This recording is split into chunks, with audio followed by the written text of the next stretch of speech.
మీ శ్రీనివాస్ని news analysis వీడియోకి స్వాగతం. చివరి వరకు చూడండి, లైక్ చేయండి, షేర్ చేయండి. నేను యాక్చువల్లీ బయట ఉన్నాను, సో అందుకని ల్యాప్టాప్లో స్క్రీన్ రికార్డింగ్ ద్వారా చేస్తున్నానండి. చిన్న డిస్టర్బెన్స్ ఉంటే ఉండొచ్చు, ఏమనుకోవద్దు. చివరి వరకు చూడండి అండ్ లైక్ చేయండి, షేర్ చేయండి. భారత్కు మేము ఉన్నాం, ఎవరైనా దాడి చేస్తే అడ్డుకుంటాం. శ్వేత సౌధంలో నేను ఉన్నంతకాలం వారికి మంచి మిత్రుడు ఉన్నట్టే. నేను తరచూ చెప్తుంటా, డొనాల్డ్ ట్రంప్ అంటే ఒక పెద్ద అబద్ధాలు కోరు, ఒక పెద్ద అహంకారి. అతను చెప్పేదానికి చేసేదానికి సంబంధం ఉండదు. లాస్ట్ ఇయర్ కరెక్ట్గా ఒక 13 నెలల కిందట, గత సంవత్సరం మే నెలలో పాకిస్తాన్కి మనకి ఒక చిన్నపాటి యుద్ధం జరిగింది, ఆపరేషన్ సింధూర్, మీకు తెలుసు కదా. అప్పుడు మన మీద పాకిస్తాన్ డ్రోన్లు వేసింది, పాకిస్తాన్ మీద మన వాళ్ళు కూడా వేశారు, పాకిస్తాన్ అక్కడ ఉన్న ఉగ్రవాద శిబిరాల మీద. అప్పుడు అమెరికా తెర వెనక నుంచి పాకిస్తాన్కి సహకరించింది తప్ప మనకు సహకరించాల. సో మనకి పాకిస్తాన్కి యుద్ధం వస్తే అమెరికా ఖచ్చితంగా పాకిస్తాన్కే సహకరిస్తుంది అనేది అప్పుడు స్పష్టమైంది. అంతకుముందు నుంచే అనుమానాలు ఉన్నాయి, అప్పుడు స్పష్టమైంది. సో ఇప్పుడు ఏమంటాడు ఈయన, భారత్కు మేము ఉన్నాం, ఎవరైనా దాడి చేస్తే అడ్డుకుంటామని చెప్పి కబుర్లు అనమాట. శ్వేత సౌధంలో నేను ఉన్నంతకాలం వారు మంచి మిత్రుడు అన్నట్టే. మోదీ దేవదూత లాంటి వారు, బేరసారాల్లో దిట్ట, ఉపాధి పరంగా ఇరు దేశాల మధ్య అద్భుత సంబంధాలు ఉన్నాయి. భారత్లో పర్యటించబోతున్న అమెరికా అధ్యక్షుడు ట్రంప్ స్పష్టీకరణ, ఫ్రాన్స్లో మోదీతో భేటీ, ద్వైపాక్షిక అంశాలపై చర్చలు, నావికుల భద్రతను ప్రస్తావించిన ప్రధాని. భారత రక్షణ రంగంలో భారత్తో అమెరికా గొప్ప సంబంధాలు ఉన్నాయని, ఒకవేళ భారత్పై దాడి జరిగితే తాము అండగా ఉంటామని అమెరికా అధ్యక్షుడు డొనాల్డ్ ట్రంప్ స్పష్టం చేశారు. ఒకవేళ ఎవరైనా ఆ దేశంపై దాడి చేయాలనుకుంటే తాము అక్కడే ఉంటామని తేల్చి చెప్పారు. శ్వేత సౌధంలో తానున్నంతకాలం ఆ దేశానికి మంచి మిత్రుడు ఉన్నట్టేనని పేర్కొన్నారు. రెండు దేశాల మధ్య వాణిజ్య ఒప్పందంపై ఆశాభావంతో ఉన్నానని తెలిపారు. భారత్ ఒక అంతర్జాతీయ శక్తి, ఆ దేశానికి ప్రధానిగా మోదీ ఉన్నంతకాలం అంతర్జాతీయంగా ప్రతి విషయంలోనూ అది పెద్ద పాత్ర పోషిస్తోంది అని ప్రశంసించారు. ఫ్రాన్స్లో జరిగిన G7 దేశాల సదస్సులో పాల్గొనేందుకు వచ్చిన ట్రంప్, మోదీలు బుధవారం ప్రత్యేకంగా భేటీ అయ్యారు. పలు ద్వైపాక్షిక అంశాలపై చర్చించారు. అనంతరం మీడియాతోనూ మాట్లాడారు. భారత్ నమ్మకమైన భాగస్వామి అని చర్చల సందర్భంగా ట్రంప్ వ్యాఖ్యానించారు. సో అది హైలైట్ చేశారు. తర్వాత ఇంపాక్ట్ చూపుదాం, అంతర్జాతీయ కనెక్టివిటీ, వాణిజ్యానికి మరింత ఊతమిద్దాం, G7 సదస్సులో ప్రధాని మోదీ. అలాగే రేపే సంతకం, ఇరాన్ అమెరికా ఒప్పందంపై ఉత్కంఠ, 14 అంశాలను విడుదల చేసిన అమెరికా. అఫీషియల్గా ఆ సంతకాలు కూడా బయటకు వచ్చాయి. సో ఇరాన్తో ఒప్పందాల మీద సంతకాలు జరిగిపోయాయి ఆల్రెడీ. ఇప్పుడు ఈనాడులో రేపని రాశారు. రేపు మీన్స్ ఆల్మోస్ట్ జరిగినట్టు వైట్ హౌస్ నుంచి అఫీషియల్ నోట్ కూడా రిలీజ్ అయింది.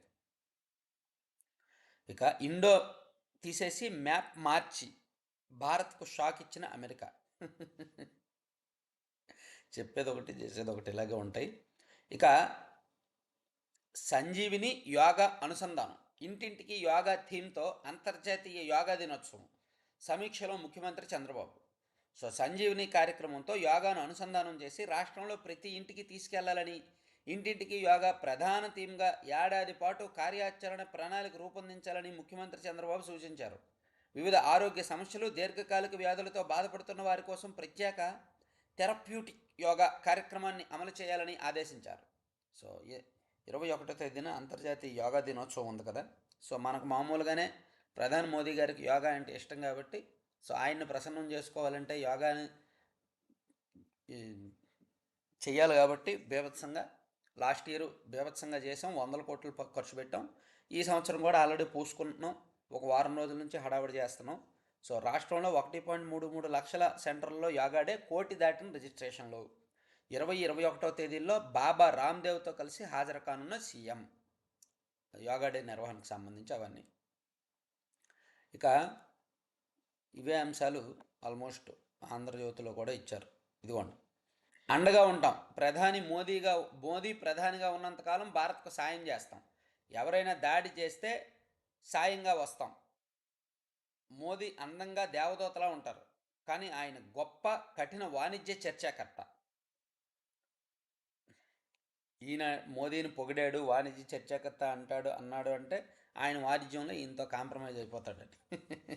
హార్మూజ్లో భారత నావికుల మృతిపై దిగ్భ్రాంతి, భారత నావికుల భద్రత మాకు కీలకం మోదీ, సంక్షోభాలు తలెత్తిన వాణిజ్యం ఆగొద్దు, G7 భారత్ గ్లోబల్ సౌత్ దేశాలతో ఇంపాక్ట్ వేదికను ఏర్పాటు చేయాలి. G7 సదస్సులో మోదీ, భారత్ అభివృద్ధి చెందితే ప్రపంచంలో 6వ వంతు జనాభా అభివృద్ధి చెందినట్టేనని వ్యాఖ్య. 6 దేశాధినేతలు EU నేతలతో వరుస భేటీలు. ఇరాన్ మాట తప్పితే మళ్ళీ బాంబులేస్తాం, ఆ దేశం 47 ఏళ్లుగా మోసం చేస్తూనే ఉంది. ఒప్పందానికి ముందు ట్రంప్ కీలక వ్యాఖ్యలు. డీల్తో హార్మూజ్పై ఇరాన్కు గుత్తాధిపత్యం. ట్రంప్ సర్కార్ను హెచ్చరించిన నిఘా విభాగం. ఇరాన్ పునర్నిర్మాణ ప్యాకేజీ $300 బిలియన్, అవన్నీ ప్రైవేటు పెట్టుబడులే. సో ఇరాన్తో అమెరికా ఒప్పందం దాదాపుగా ఖరారైంది. 14 అంశాల మీద సంతకాలు జరిగాయి అంటున్నారు. సో ఇది ఇక్కడ కూడా వేశారు. ఇక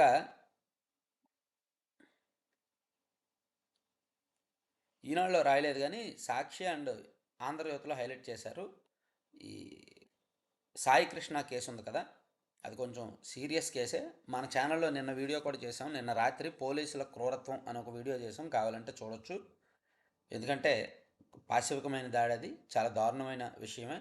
అయితే నాణ్యానికి 2 వైపులో ఉన్నాయి. ఆ కుర్రాడేమీ సచ్చీలుడు కాదు, రౌడీ షీట్ ఉంది, చాలా దారుణమైన కేసులు ఉన్నాయి. అయితే ఆ కేసులో ఉన్న వ్యక్తిని ట్రీట్ చేయాల్సిన విధానం అది కాదు. పోలీసులు చట్టాన్ని చేతుల్లోకి తీసుకొని వ్యవహరించకూడదు. పోలీసులు వ్యవహరించింది ముమ్మాటికి తప్పే. నా బిడ్డ బూడిదైనా ఇవ్వండి, పోలీసులు అయినంత మాత్రాన్ని చంపి తగలబెడతారా? పిల్లోడిని దహనం చేసి సిగ్గు లేకుండా మాట్లాడుతున్నారు. చంద్రబాబు సర్కారుపై సాయికృష్ణ తల్లి గాదె విజయలక్ష్మి ఆక్రోశం.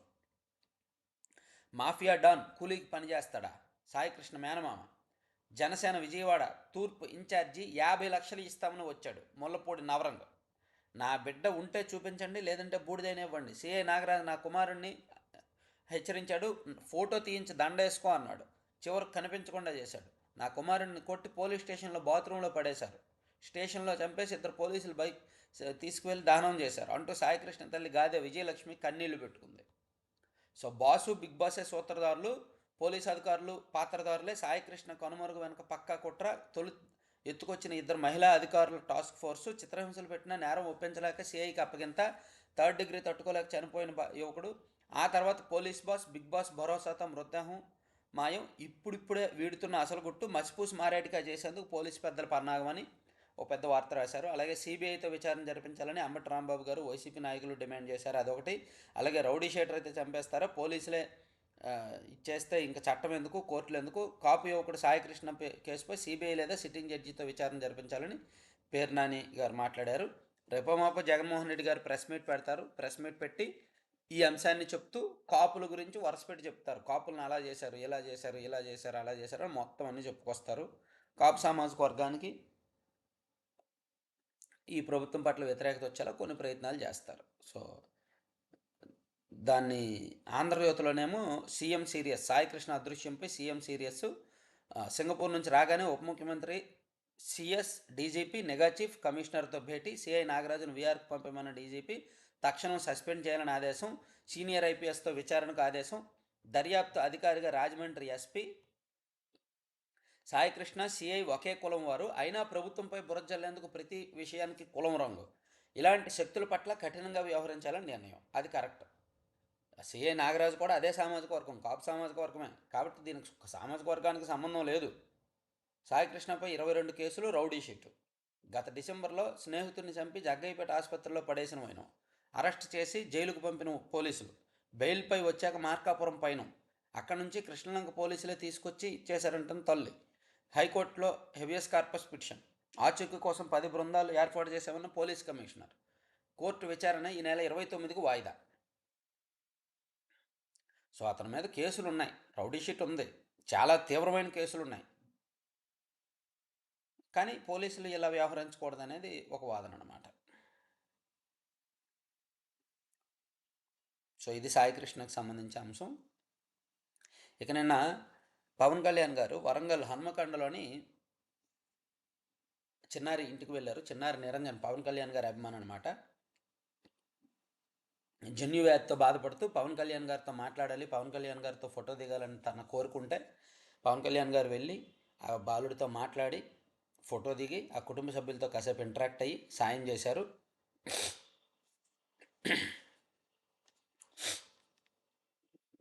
కుక్కను పెంచుకోవాలని ఉందన్న అంటే కొని పంపిస్తా చిన్న అని పవన్ కళ్యాణ్ గారు ఆ కుర్రాడితో మాట్లాడిన అంశాలు కూడా వేశారు. ఇక ధైర్యం ఉంటే లోకేష్పై చర్చకు డిఎస్సిపై చర్చకు రావాలి. జగన్ ఇంటికి 200 మీటర్ల దూరంలో ఉన్నా సమాధానాలు చెప్పేందుకు సిద్ధం. ఎన్ని జన్మలెత్తినా డిఎస్సి నియామకాలు ఆపలేరు. హోంమంత్రిని అవమానిస్తే శభాష్ అంటారా? మంగళగిరిలో విలేకరుల సమావేశంలో మంత్రి లోకేష్. జగన్ రెడ్డి నివసించే తాడేపల్లి ప్యాలెస్కు 200 మీటర్ల దూరంలో నిలబడే మాట్లాడుతున్నా. గొడ్డలి పార్టీల నేతల్లో నేను బురజల్లి పారిపోయే రకం కాదు. డిఎస్సిపై ఎలాంటి అనుమానాలున్నా సమాధానం చెప్పేందుకు ఇక్కడే సిద్ధంగా ఉన్నా. సవాలు స్వీకరించే ధైర్యం ఉన్న వాళ్ళు చర్చకు రావాలి అని మంత్రి నారా లోకేష్ వైకాపా అధినేత జగన్కు సవాల్ విసిరారు. నిజమే కదా, లోకేష్ గారి సవాల్ స్వీకరించవచ్చు కదా, వెళ్ళొచ్చుగా. ఎవరైతే ఉద్యోగాలు రాలేదో మొన్న వైసీపీ ఆఫీస్కి వెళ్ళారో డిఎస్సి అభ్యర్థులు వాళ్ళు అండ్ వైసీపీ నాయకులు కొంతమంది లీగల్ సెల్ వాళ్ళు అందరూ లోకేష్ గారి దగ్గరికి వెళ్ళండి, ఎలాగ ఆయన రమ్మంటున్నారుగా.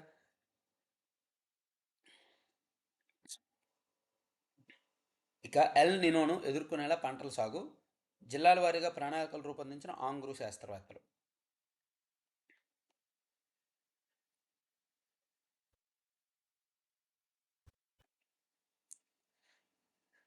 భూముల కోసం వెతక్కండి, అనంతపురంలో మీ యూనిట్ పెట్టండి.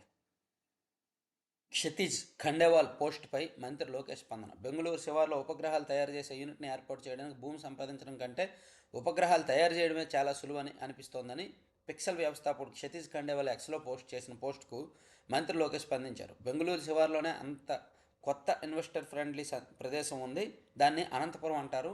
మేము స్పేస్ సిటీ, ఏరోస్పేస్ పార్కులు, ready to go industrial eco system అభివృద్ధి చేస్తున్నాము. భూముల కోసం వెతుక్కునే కంటే ఇక్కడికి వచ్చి ఉపగ్రహాల తయారీకి సమయాన్ని వెచ్చించండి అని మంత్రి పేర్కొన్నారు.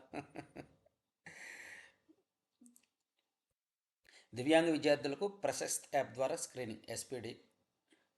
ఇక స్వయం ఏపీ బ్రాండ్తో 60 ఉత్పత్తులు, తొలిసారిగా ప్రత్యేక మార్కెటింగ్కు అడుగులు.